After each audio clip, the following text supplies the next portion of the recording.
inii qurbashooga beesha degta gobolka Saaxil ayaa kulankoodii afraad ee Global Four ku qabsaday magaalada London.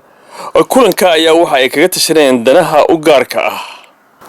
Kulanka ayaa waxa la iskaga kala yimid qaaradda Yurub iyo qaaradda Mareykanka.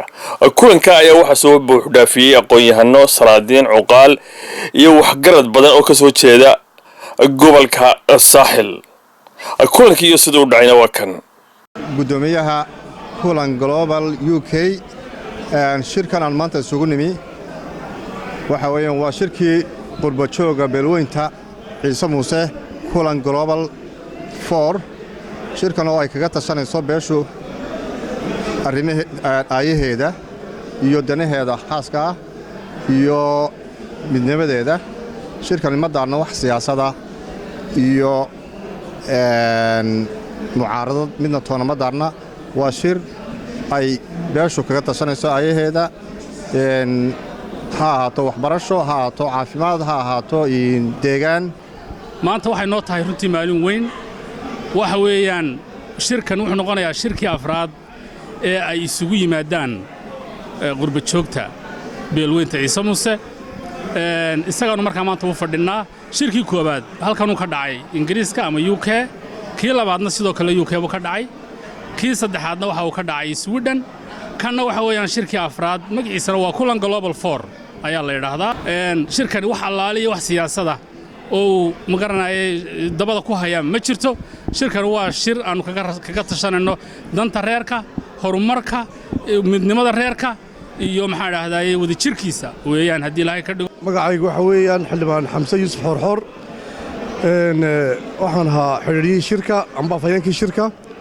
aad baan ugu faraxsanahay shirkan maanta beesha degta Saaxil Burco iyo Hargeysa Ciise Muuse halkan ay ku qabsadeen beesha waa beel lagu yaqaano dhisitaankii Jamhuuriyadda Soomaaliland waa beel qaranimada Soomaaliland ka soo shaqeysay oo dhistay magacana iyo maamuus ku leh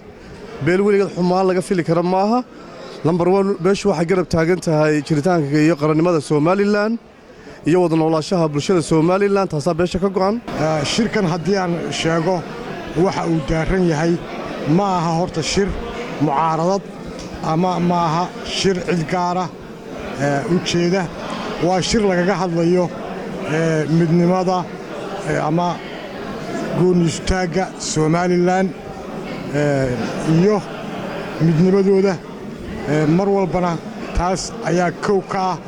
in la ilaaliyo danaha Jamhuuriyadda Soomaaliland ay qabsato weeyaan run ahaantii waxa weeyaan shirkani ma aha shir ku saabsan siyaasad iyo wax la mida laakiin shirkani waxa weeyaan ujeedadiisu wax kale ma aha waxa weeyaan samafal reerku sidii uga shaqayn lahayd midnimadeeda wada jirkeeda iyo isku duubnideeda intaas uu mudaaraa kulli hadalka intiisii badnayd waxa yiri gudoomiyaha iyo ku-xigeenka iyo gudoomiyaha UK sida daraadeed aad bay farxad noogu tahay iyo sharaf aad iyo aad baan u soo dhaweynaa insha Allah bidmillaah kariim sida uu gudoomiyuhu sheegana laba cisho socon doona waana mahadsantiin wabillahi tawfiiq wassalaamu calaykum waraxmatullaahi wabarakaatuh waxaan ka imi magaalada Coventry inaan ka qayb galo shirweynaha beesha Ciise Muuse oo ka mid ah shirarkii caadiga ah ee qurbajoogta isugu iman jirtay runtii aad baan ugu faraxsanahay intaanan ka hadlin waxaan jecelahay halkan ka salaamo madaxweynaha Jamhuuriyadda Soomaaliland